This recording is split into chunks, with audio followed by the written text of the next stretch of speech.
예배의 자리에 나오신 저와 우리 모든 성도님들 그 삶의 자리 가운데 주님의 은혜가 충만히 넘쳐나시길 주의 이름으로 축원드립니다. 우리가 이 세상을 살아가면서 모두에게 바라는 것이 있다면 아마도 행복한 삶이라고 말할 수 있을 것 같습니다. 사실 불행을 바라며 살아가는 사람이 과연 어디 있겠습니까? 누구나 마찬가지로 행복을 꿈꾸며 살아갈 것입니다. 그러나 그럼에도 불구하고 정말 행복하게 살아가고 있는 분들은 생각처럼 그리 많지 않은 것 같습니다. 믿음 좋고 금실도 좋은 노부부가 있었습니다. 얼마나 그 모습이 아름답던지 하나님도 감동받으셔서 무언가 도움을 주어야겠다 마음을 먹으신 겁니다. 그래서 천사를 보내주신 겁니다. 천사가 그 노부부에게 이렇게 말합니다. 무엇이든지 3가지 소원을 말해보라고, 그러면 다 들어주겠노라고 그렇게 이야기를 합니다. 노부부는 너무나 기쁜 나머지 무엇으로 소원을 말할까 고민하고 또 고민해 보는데 쉽게 결정을 내리지 못하는 겁니다. 평생 남을 돕고 섬기며 살아왔지만 정작 자신을 위해서 무엇을 해야 될까, 그것은 한 번도 생각해 보지 않았기 때문입니다. 그래서 결정을 내리지 못하고 고민하고 또 고민하고 있는데 이 시간이 흘러서 점심 식사 시간을 훌쩍 지나버리고 만 겁니다. 그래서 너무나 배가 고픈 나머지 할머니가 글쎄 혼잣말로 이렇게 말을 하셨습니다. 소세지 하나만 먹었으면 좋겠네. 그런데 그때 갑자기 천사가 나타나더니 첫 번째 소원을 말했으니 내가 들어주겠노라고 이야기를 합니다. 그리고는 소세지를 하나 딱 던져주고는 유유히 사라집니다. 할머니는 화들짝 놀랐습니다. 그런데 옆에 있던 할아버지가 더 놀란 겁니다. 아니, 생전 그렇게 화내는 모습을 본 적이 없었는데 할머니를 바라보는 두 눈이 커지고 또 화가 잔뜩 난 목소리로 이게 도대체 무슨 일이냐고, 세상에 구할 게 없어 소세지를 구하냐고 그렇게 화를 내시는 겁니다. 얼마가 화가 나셨는지 그래서 홧김에 속으로 이런 말을 하셨습니다. 저 소세지 할멈 코에나 붙어버려라. 그런데 또다시 천사가 나타난 겁니다. 2번째 소원을 말했으니 들어주겠노라고. 그래서 그 소세지가 할머니 코에 붙어버린 겁니다. 이 소세지가 떼려고 아무리 힘을 써도 코에서 떨어지지 않는 겁니다. 큰일 났습니다. 3가지 소원 중 2가지 소원을 말해버렸으니 또 소세지는 코에서 떨어지지 않으니 이걸 어찌하나 발만 동동 구르다가 어쩔 수 없이 마지막 남은 1가지 소원을 말하게 되었습니다. 할멈 코에 붙은 저 소세지를 떼주세요. 그러자 다시 천사가 나타났습니다. 그리고 할머니 코에 붙은 소세지를 떼어주고는 이제 예전처럼 행복하게 살라고 이야기를 해주고 유유히 사라졌습니다. 결국 이 노부부는 노년에 원하는 것을 마음껏 누리며 행복하게 살아갈 수 있을 그런 기회가 왔음에도 불구하고 소세지 하나 얻는데 모든 것을 날려버리고 말았다라는 그런 이야기입니다. 누가 지어낸 이야기겠지만 참으로 씁쓸한 마음을 우리에게 전해줍니다. 그런데 어쩌면 우리의 삶도 이 이야기와 같을 수 있다라는 생각을 하게 되었습니다.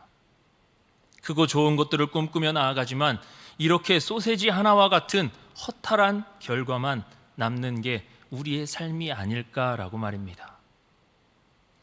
지나가는 100명의 사람들에게 요즘 어떻게 사십니까? 라고 한 리서치 단체에서 물었습니다. 그러자 그 대답이 무엇인지 아십니까? 첫 번째는 그럭저럭 삽니다. 2번째는 마지못해 삽니다. 그리고 3번째는 죽지 못해 삽니다 라는 그런 대답을 했다고 합니다. 그럼 우리 성도님들께 묻고 싶습니다. 요즘 어떻게 지내십니까? 행복하십니까? 원하는 것을 누리며 살아가고 계십니까?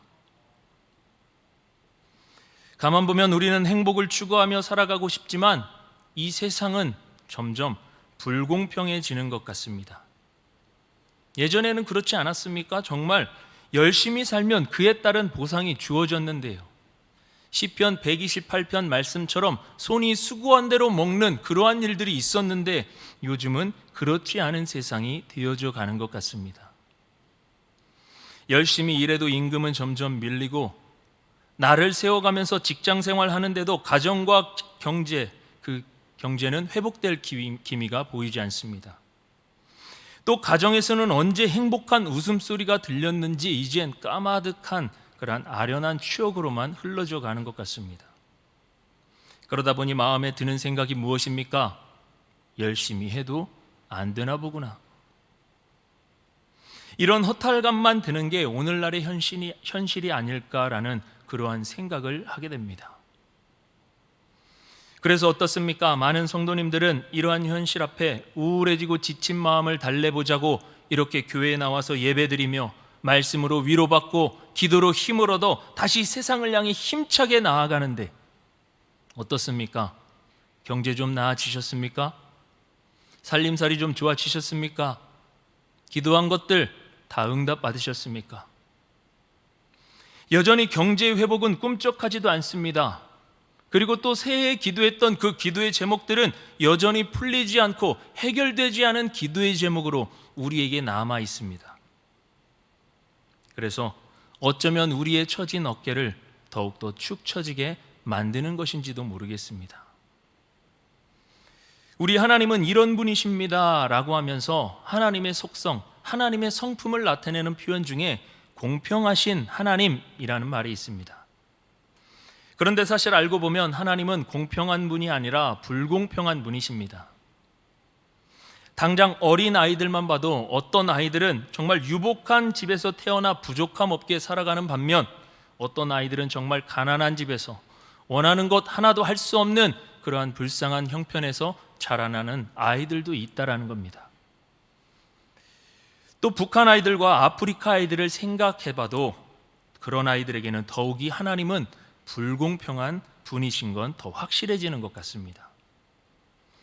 더욱이 오늘 본문도 이러한 불공평한 하나님을 너무나도 잘 보여주는 본문 중에 하나입니다. 오늘 본문의 내용을 간략하게 요약하자면 이렇습니다. 포도원 주인이 포도원의 일꾼이 필요해서 인력시장으로 나아갑니다.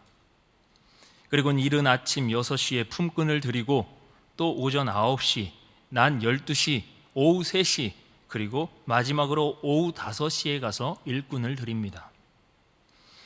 일은 오후 6시에 맞춰졌습니다. 이제 주인이 와서 품삯을 정산해 주려 합니다. 그런데 제일 나중은 5시에 온 사람부터 정산해 주기 시작합니다.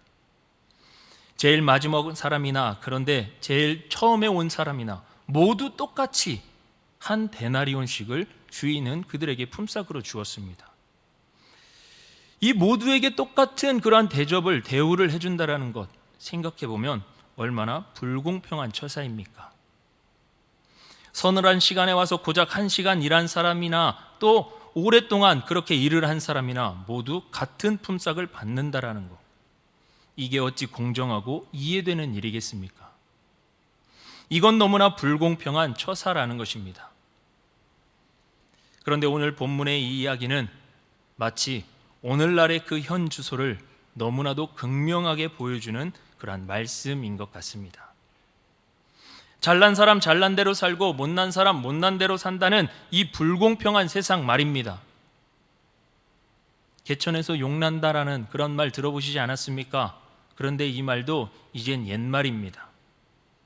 예전에는 정말 열심히 하면 주어지는 희망이라도 있지 않았습니까? 그런데 지금은 아니란 말입니다. 죽도록 고생하는 사람은 평생 고생만 하다가 생을 마감하는데 편하게 물려받은 재산으로 떵떵거리며 사는 사람은 계속 그렇게 살아가니 누가 이 세상을 가리켜 공평하고 공정한 세상이라고 말할 수 있겠습니까? 그런데 사실 이렇게 불공평한 현장을 보여주는 오늘 이 본문의 말씀은 다름 아닌 하나님 나라, 즉 천국에 대한 비유의 말씀이라는 것입니다. 포도밭은 하나님의 나라인 천국을 의미하며 포도원의 주인은 우리 하나님, 그리고 품꾼은 바로 우리를 의미합니다. 보통 많은 사람들 이렇게 생각하죠. 나는 품꾼 중에 하나라고. 그런데 품꾼이라 해도 나는 이른 아침 6시부터 일한 사람이라고. 그래서 또 이런 생각을 합니다. 어떻게 고작 1시간 일한 사람이랑 동등한 대우를 받을 수 있단 말인가? 아마 이게 대부분의 사람들의 생각일 것입니다. 그러다 보니 이렇게 불공평하다고 느끼는 삶의 현장에서 우리가 어떻게 행복을 찾으며 살아갈 수 있겠냐는 말입니다. 그런데 하나님은 오늘 이 말도 안 되는 이상한 비유의 말씀을 통해서 바로 우리에게 원하시는 분명한 메시지가 있습니다. 그것은 바로 불공평을 느끼는 우리의 마음이 바뀌길 원하신다라는 것입니다. 우리의 마음이 바뀌지 않으면 설령 우리가 천국에 있다 하더라도 불공평이 난무하는, 그래서 행복은 찾아볼 수 없는 지옥과 같은 현장으로 바꿔버릴 수 있기 때문에 그렇습니다. 그래서 우리의 마음이 먼저 바뀌어야 한다라는 것입니다. 그렇다면 우리가 하나님께서도 원하시는 이러한 진정한 행복을 누리는 삶의 자리로 그렇게 변화되기 위해서 우리의 어떤 마음들이 바뀌어야 되겠습니까? 오늘 본문을 통해서 세 가지를 살펴보길 원하는데요. 첫 번째, 우리는 당연의 감옥에서 벗어나야 한다라는 것입니다. 오늘 본문 10절 말씀인데 같이 한번 읽겠습니다. 10절 말씀입니다. 시작. 먼저 온 자들이 와서 더 받을 줄 알았더니 그들도 한 데나리온씩 받은지라. 아멘. 데나리온은 신약 성경에서 빈번히 언급되는 화폐 단위입니다. 즉 노동자 하루 품삯을 의미하는 단위입니다. 그런데 오늘 본문에 의하면 1시간 일한 사람에게 이 하루 품삯에 해당되는 한 데나리온을 주었다라는 것입니다. 그럼 여기서 우리가 이성적이고 합리적으로 생각해 본다고 한다면 1시간 이상 일한 사람들에게는 얼마를 주어야 되겠습니까? 1시간 일한 사람에게 한 데나리온을 주었다면 그 이상 일한 사람들에게는 더 많이 주어야, 이게 참 이성적이고 합리적인 생각이 아니겠습니까? 그런데 이상하리만큼 포도원의 주인은 그렇게 하지 않았다라는 것입니다.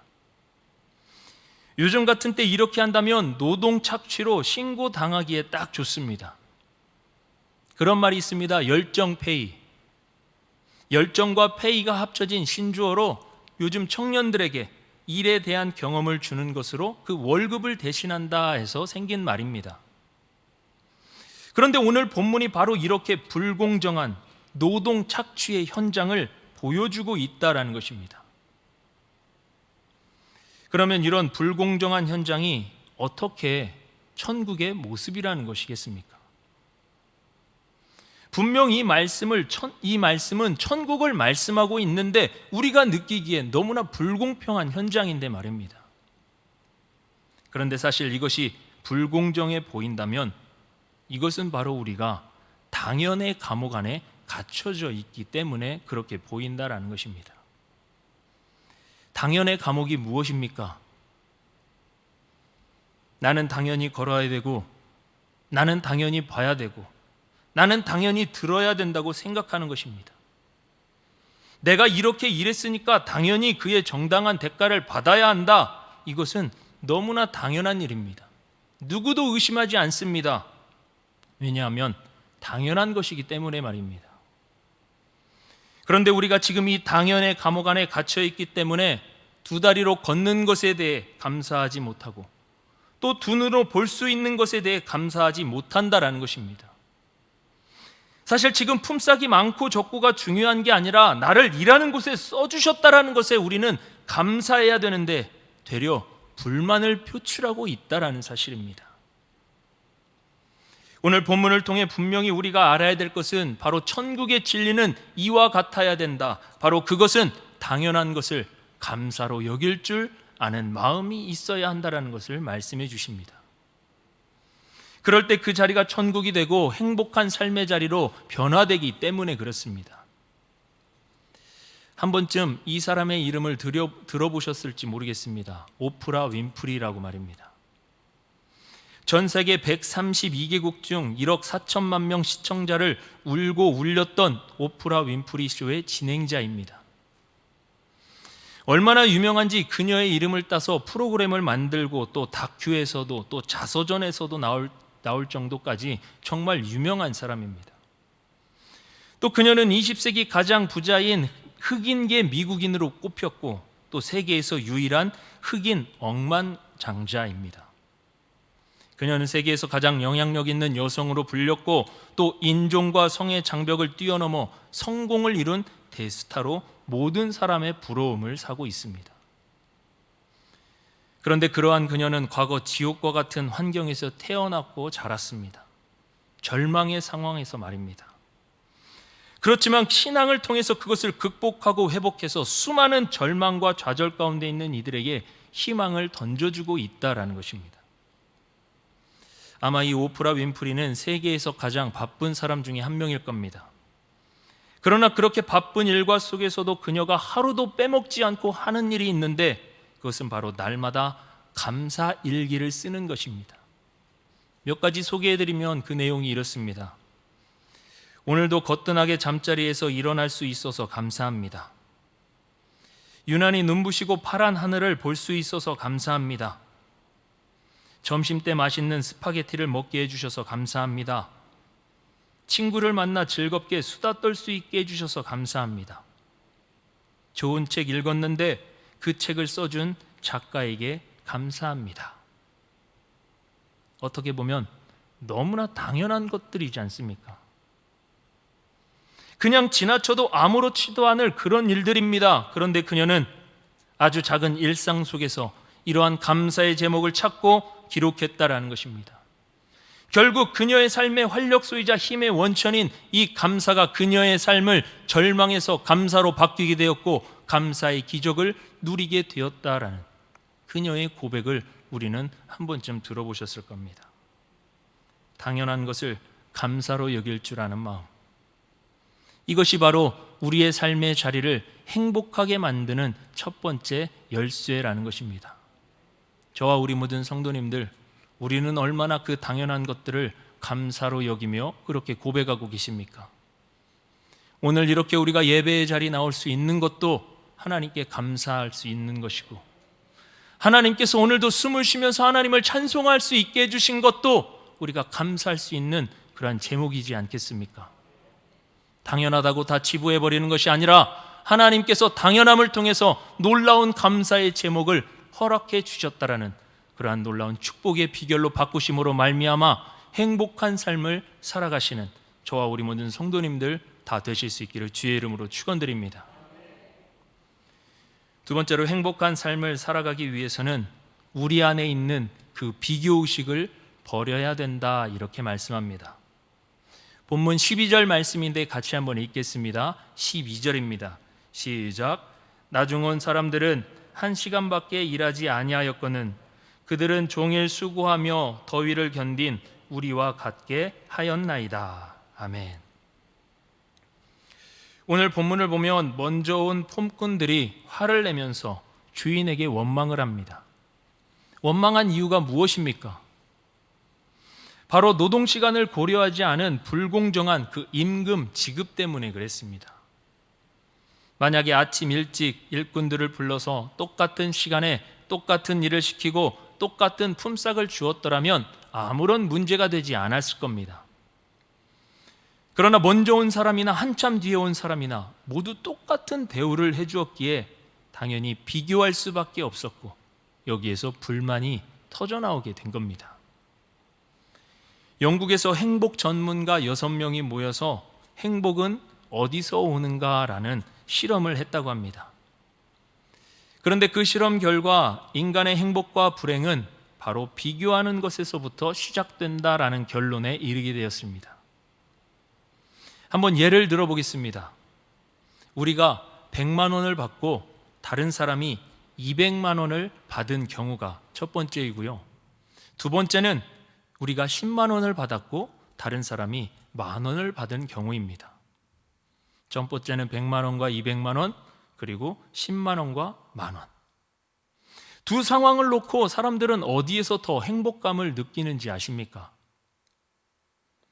사람들은 90만 원의 차이가 나는데도 불구하고 바로 그 두 번째 경우, 내가 10만 원을 받고 또 다른 누군가가 1만 원을 받은 그 상황에 더 큰 행복감을 느낀다고 합니다.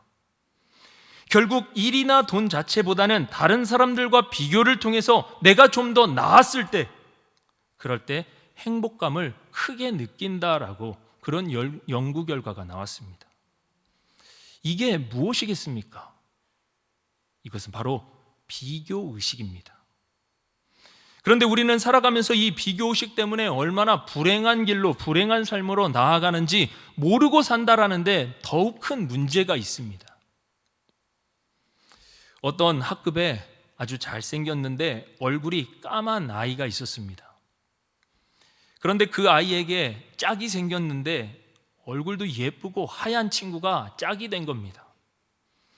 이 얼굴이 까만 아이는 항상 고민이었습니다. 어떻게 하면 얼굴이 하얘질 수 있을까? 그런데 옆에만 보면 그 짝이 얼굴이 하얗고 너무나 이쁘기 때문에 부러웠습니다. 그리고 궁금했습니다. 어떻게 하면 너처럼 그렇게 얼굴이 하얘질 수 있니? 쉬는 시간마다 쫓아가서 물어봅니다. 너무나 귀찮게도 계속 물어봅니다. 나도 하얘지고 싶다고. 좀 방법 좀 알려달라고. 그러자 이 친구가 너무나 지겹고 화가 났던지 하루는 집에서 한 물건을 준비해 온 겁니다. 그러면서 친구가 또 다시 어떻게 하면 얼굴이 하얘질 수 있니 물어보자 그 물건을 건네주었습니다. 그리고 자기 전에 이걸로 꼭 얼굴을 씻고 자라고. 그래서 그 얼굴이 까만 아이는 집에 가서 그 친구의 말대로 그걸 가지고 밤마다 씻고 그렇게 잠을 청했습니다. 그런데 이제 얼굴이 제법 하얘져야 할 텐데 얼굴이 하얘지기는커녕 점점 더 까매지는 것이 아닙니까? 왜 그럴까? 분명히 하얘진다고 했는데 이상하다 싶어서 그 물건을 요리조리 살펴보니까 거기에 이렇게 적혀 있었습니다. 흰 옷은 더욱 희게, 색깔 옷은 더욱 선명하게, 옥시크린. 까만 얼굴에 그걸로 씻어대니까 더욱더 까매질 수밖에 없는 그런 상황. 우스갯소리지만 비교 의식에 사로잡히면 이보다 더한 일도 할 수 있다라는 겁니다. 나는 나처럼 너는 너처럼 하나님이 주신 대로 그렇게 만족하며 사는 것이 은혜지 비교하다 보면 인생이 불행해질 수밖에 없다라는 것입니다. 오늘 본문 14절에도 이렇게 말씀하지 않습니까? 내 것이나 가지고 가라. 나중은 이 사람에게 너와 같이 주는 것이 내 뜻이니라. 무슨 말이겠습니까? 점잖게 표현해서 그렇지요. 사실 이런 말입니다. 내 것이나 가지고 가라. 이런 고약한 심포 같으니라고. 너같이 그런 비교의식에 사로잡힌 나쁜 녀석은 다시는 내 밭에 얼씬도 못할 줄 알아라. 지금 있는 내 것이나 가지고 쏙 떠나버려라. 하나님은 오늘 본문을 통해서 우리에게 분명히 말씀하십니다. 비교하지 말라고 말입니다. 지금도 충분히 하나님의 은혜로 살아가고 있음에도 불구하고 비교하느라고 그 하나님의 은혜가 어디 있는지도 다 잊어버리고 다 까먹어버리고 그렇게 심지어는 불행의 길로 스스로 자처해서 가는 그러한 삶을 향해 왜 비교하고 왜 그렇게 스스로 절망의 길로 나아가느냐고 하나님은 우리에게 지금 묻고 계십니다. 간절히 바라옵기는 저와 우리 모든 성도님들, 내가 어떠한 상황, 어떠한 형편에 놓여 있든지 간에 비교하다 점점 불행해지는 그러한 삶이 아니라 주어진 환경에 감사하며 주신 은혜를 더욱더 깊이 되새김으로 행복한 삶의 자리를 만들어 가실 수 있는 저와 우리 모든 성도님들 될 수 있기를 주의 이름으로 축원드립니다.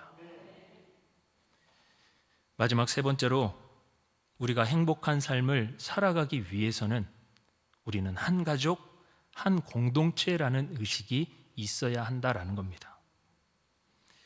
포도원 품꾼들은 주인의 은혜를 바라보지 않고 나중 온 사람들을 바라보며 불만과 불평을 터뜨렸습니다. 나를 불러주신 은혜에 대한 감격보다는 왜 나와 다른 이들을 똑같이 대해주냐는 것에 대한 불만을 터뜨렸습니다. 그런데 왜 이런 상황이 일어나게 된 것입니까? 지금 일꾼들은 포도원이라는 한 공동체 안에 속해 있습니다. 한 공동체로 있음에도 불구하고 나와 같이 한 데나리온을 받은 그 사람이 나와는 전혀 아무런 상관없는 그런 사람이라고 생각했기 때문에 이런 일이 일어나게 되었다라는 겁니다. 그런데 이렇게 생각해 본다면 어떻겠습니까? 만약 그 한 시간을 남기고 온 사람이 바로 내 남편이요, 내 아내요, 또 우리 아들이요, 우리 딸이라고 생각한다면 어떤 일이 일어났겠습니까? 너무나 가난해서 하루 끼니조차 해결하기 어려운 그런 가정이 있었습니다. 그래서 어느 때와 마찬가지로 아버지와 어머니와 아들과 딸은 온 가족이 그렇게 돈을 벌기 위해 인력시장으로 나갔습니다.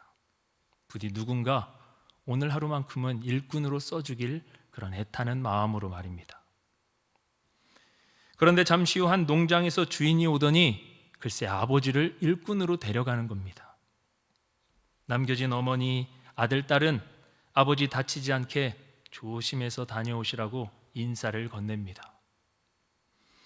남겨진 가족들은 우리도 누가 써줄까 하는 간절한 마음으로 또 애타게 다른 농장의 주인을 기다립니다. 아버지는 농장에서 일을 하는데 남겨진 가족들이 눈에 밟혀 일이 손에 잡히지 않습니다. 어디 누가 불러줬을까? 어디에 가서 일은 하고 있을까? 그런데 한 3시간쯤 시간이 흘렀을까요? 저 멀리에서 글쎄 아내가 농장으로 걸어 들어오는 겁니다. 환한 미소를 머금고 그렇게 달려오는 아내의 모습을 보고 있노라니 눈물이 핑 돌았습니다. 아들과 딸은 어떻게 되었을까 생각이 났겠죠. 궁금하기도 했죠. 그러나 다행히 오늘은 나와 아내가 함께 일을 했기 때문에 끼니는 해결할 수 있겠구나. 그런 마음으로 위안을 삼으며 아버지와 어머니는 그렇게 열심히 일을 했습니다. 그렇게 주어진 일을 열심히 하고 있노라니 이제 어느덧 일이 끝나기 1시간 전 오후 5시가 된 겁니다. 흐뭇한 마음으로 일도 열심히 했겠다. 또 이제 너무 허리도 아파서 이제 기지개를 펴려고 몸을 이렇게 일으키는 순간 글쎄 저 멀리에서 2사람이 걸어오는 겁니다. 아니 이제 1시간이면 일이 끝날 시간인데 도대체 누가 이곳에 오는 것일까 궁금해하며 이렇게 자세히 보는데 글쎄 아들과 딸이 저 멀리에서 걸어오는 겁니다. 내가 잘못 봤나? 다시 눈을 비비고 봐도 틀림없이 아들, 딸입니다. 옆에 있는 어머니에게 이봐 저기 보라고 우리 자녀들인가? 내가 지금 잘 보이지 못하 잘못된 게 보이나? 한번 당신도 보라고. 그런데 어머니가 봐도요 똑같이 아들과 딸이 저기 멀리에서 다가옵니다. 이게 무슨 일이냐고 도대체. 이제 일도 1시간이면 다 끝날 텐데 도대체 누가 너희들을 이곳으로 불러줬냐고. 자녀들도 모르겠다고, 이게 어떻게 된 일인지 모르겠다고 그렇게 얘기하면서 글쎄 어떤 한 분이 오더니 우리 농장에서 일하지 않겠느냐고 우리를 불러주셨다라는 겁니다.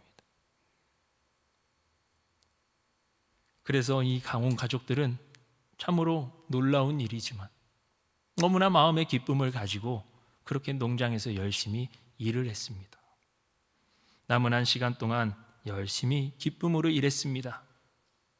1시간이 지나고 일이 마쳐지는 6시가 되었습니다. 농장 주인이 품삯을 정리해 주겠다고 오기 시작합니다. 그런데 이게 웬일입니까?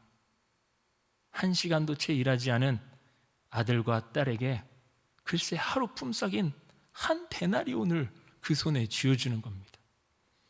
아니 우리 1시간밖에 일하지 않았습니다. 그런데 이렇게 큰 돈 받을 수 없습니다. 부모님들도 깜짝 놀란 거예요. 그런데 아들과 딸에게 한 데나리온을 주더니 이제 또 아버지에게도 어머니에게도 똑같이 한 데나리온씩을 그 손에 쥐어줍니다. 온 가족들은 너무나 놀랐습니다. 마음이 울컥했습니다. 아니 어떻게 우리에게 이런 대우를 해주냐고.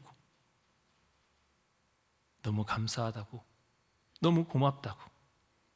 그렇게 온 가족은 한 손에 그 품삯을 쥐어잡고 한 손으로는 서로를 움켜쥐면서 그렇게 뜨거운 눈물을 흘렸다라는 겁니다. 우리에게 어떻게 이러한 은혜를 줄 수 있느냐고 말입니다. 왜 우리 안에 행복이 사라지고 점점 그 관계가 깨어져 가는 것입니까? 바로 우리는 한 가족이요, 한 공동체라는 그러한 마음들이 깨져가고 있기에 그 마음이 무너져가고 있다는 것입니다. 저와 우리 모든 성도님들은 하나님께서 하나님의 사랑하는 자녀로, 한 형제 한 자매로 그렇게 우리를 불러주셨습니다. 믿음의 공동체 안에서 주님의 사랑으로 한 가족된 우리로 하나님께서 우리를 이곳으로 불러주셨습니다. 그런데도 그 마음들이 점점 깨지다 보니까 저 집사님은 왜 저렇고, 저 권사님은 왜 저렇고, 저 장로님은 왜 저럽니까? 내가 더 열심히 하는데 왜 나에게는 이러한 대우를 주면서 저들에게는 이러한 또 나보다 나은 대우를 해줍니까?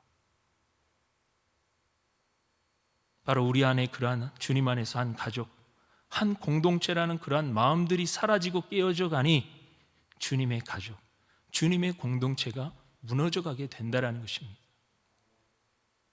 하나님은 우리를 천국의 공동체의 한 가족으로 불러주셨습니다. 그래서 우리의 마음들이 모여져서 정말 아름다운 천국을 만들어 가게끔 우리를 이곳으로 불러주셨습니다. 그런데 우리가 그것들을 조금씩 무너뜨려 가고 있지는 않습니까? 이제 점점 날이 추워지는 겨울이 다가오고 있습니다. 추운 겨울이 다가오면 더욱더 마음도 외로워지고 슬퍼지기 마련입니다. 이러한 때 우리가 어떠한 마음을 우리 마음속에 가져야 되겠습니까? 주님의 마음으로 우리 있는 이웃들을 좀 더 돌아보고, 특별히 몸도 아프고 또 여러 가지 환경으로 인해서 교회에 나오지 못하고 있는 우리 든든한 교회 가족들을 돌아보면서 우리 한 가족인데, 우리 한 공동체인데 예배 자리도 나오지 못하고 혼자 가정에서 얼마나 힘들어하며 슬퍼하고 있진 않을까? 우리가 생각하며 그들의 삶을 돌아봐야 되지 않겠습니까? 하나님은 행복한 천국의 공동체로 우리를 불러주셨습니다. 한 가족이요, 한 사랑하는 그런 주님 안에서의 형제 자매라는 이 마음을 갖고 나아갈 때 우리가 있기 때문에, 내가 있기 때문에 그곳이 바로 천국 아름다운 삶의 자리로 바뀌어 갈 줄로 믿습니다. 그러한 마음으로 우리 주변을 돌아보며 그렇게 행복한 삶의 자리를 함께 만들어갈 수 있는 저와 우리 모든 성도님들 되실 수 있기를 주의 이름으로 축원드립니다. 말씀의 결론 맺겠습니다. 우리가 살아가는 이 세상은 내가 어떻게 또 어떠한 마음으로 살아가느냐에 따라 행복한 천국의 삶이 되기도 하고 불행한 지옥의 삶이 되기도 합니다. 저와 우리 모든 성도님들 행복한 천국의 삶의 자리를 만들어 가실 수 있기를 주의 이름으로 축복합니다. 그러기 위해서는 우리는 당연의 감옥에서 벗어나 감사의 자리로 나아가야만 합니다. 비교하는 삶이 아니라 주님이 주신 은혜에 만족하며 사는 삶의 자리로 나아가야 합니다. 더욱이 우리는 주님 안에서 한 가족, 한 공동체라는 마음을 가지고 주변의 사랑의 눈길로 바라볼 사랑의 마음으로 다가가야 합니다. 그렇게 할 때 내가 서 있는 그곳, 바로 내가 있기 때문에 행복한 공동체로, 행복한 천국으로 변화될 줄로 믿습니다. 저와 우리 모든 든든한 교회 성도님들 함께 행복한 천국을 만들어 가실 수 있는 저와 우리 모든 성도님들 그러한 삶 되실 수 있기를 주님의 이름으로 축원드립니다. 기도하겠습니다. 하나님 감사합니다. 오늘도 귀한 하루를 허락해 주시고 이렇게 수요 예배를 통해 은혜 나누고 마음의 결단을 하게 하시니 감사합니다. 하나님 우리에게 주신 그 기쁨과 행복 빼앗기지 않고 우리 모두의 삶의 자리가 행복한 천국이 될 수 있도록 은혜 내려 주시옵소서. 우리 든든한 교회가 행복한 천국 공동체가 되게 하여 주시옵소서. 우리 가정이 행복한 천국의 가정이 되게 하여 주시옵소서. 우리 삶의 자리가 진정한 천국의 기쁨이 넘쳐나는 은혜를 허락해 주시옵소서. 그리하실 줄 믿고 감사하며 예수님의 이름으로 간절히 기도드리옵나이다. 아멘.